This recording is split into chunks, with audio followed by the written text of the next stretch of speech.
என்னம்மா என்ன பண்ற? இல்லம்மா அடுத்த நம்ம கிளம்புறதுல சரி பெயிண்ட் அடிக்கலாம் பெயிண்ட் வாங்கிருக்கம்மா.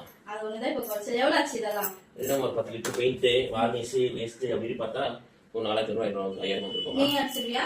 இல்லம்மா என் ஃப்ரெண்ட்ஸ் 2 பேர் வருவாங்க. அவங்களுக்கு தண்ணி அது இதுன்ட்டு வேற அது ஒரு 3000. ஆமாம்மா. ஏற்கனவே பாரு இங்க பெயிண்ட் அடிச்சு பட்டி பார்த்து பெயிண்ட் அடிக்கிறேன்னு அடிச்சு இங்கெல்லாம் விரிசல் விட்டு இருக்கு. அதை தவிர பசங்க கை வைக்கிறாங்க, தலையில இருக்க கரைப்படுது அப்படி இப்படின்னு குழந்தைங்கள நம்ம குழந்தைங்கள போட்டு அடிக்கிறாங்க. பெயிண்ட் அடிச்சு என்ன பிரயோஜனம்? ஒன்றும் கிடையாது. ஊஞ்சல் சைடு அந்த சைடும் விரிசல் விட்டுட்டு வந்துட்டு இருக்கு. சைடா பட்டி பார்த்து அடிச்சு என்ன பிரயோஜனம்? ஒரு பிரயோஜனமும் கிடையாது. இந்த சைடு அதுக்கு இருக்குன்னு சோஃபா செட்டு போட்டு மறிச்சு வச்சிருக்கோம் நம்ம.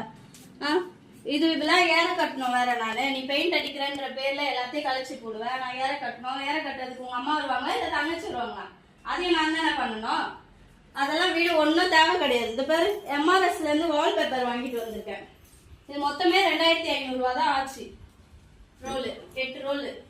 நம்மளே ஒட்டிக்கலாமா? எப்படிமா இது? இது நம்மளே ஒட்டிக்கலாம். உனக்கு கஷ்டமா இருந்தா போன் பண்ணா அவங்களே ஆள் அனுப்புவாங்க. காசு அதிகமாகுமா இதுக்குலாம்? ஒட்டுறதுக்கு ஒண்ணும் இல்ல 2000 ரூபாய் தான். மொத்தமே 5000தோட முடிஞ்சிடும் நம்மளுக்கு. 5 வருஷம் பெயிண்ட் பக்கம் போக வேண்டிய வேலையே கிடையாது. பரவாயில்லை மேடம். 5000 ரூபாய் 6000 நிமிஷம் ஆகுதுமா இது? இதெல்லாம் வாங்கிட்டு வந்து தண்டா செலவு தான் இது. பெரிய என்ன பண்ண மாதிரி? இல்ல தூக்கி போய் குப்பையில கொட்டி இல்லனா வாங்குனவங்க கிட்ட எடுத்து போய் கொடு. சரிமா. வெயிடா தாங்க. உங்களுக்காக தான் இந்த வால்பேப்பர் போட்டுருக்கேன். இனிமே நீங்க கை வைக்கலாம், கால் வைக்கலாம், எது வேணாலும் பண்ணலாம். ஆனா பென்சில்ல மட்டும் கீழ கூடாது. ஓகே? நல்லா இருக்கா? பிடிச்சிருக்கா? உங்களுக்காக தான் இந்த வால்பேப்பர். ஓகே தங்கோ. ஓகே தங்கோ.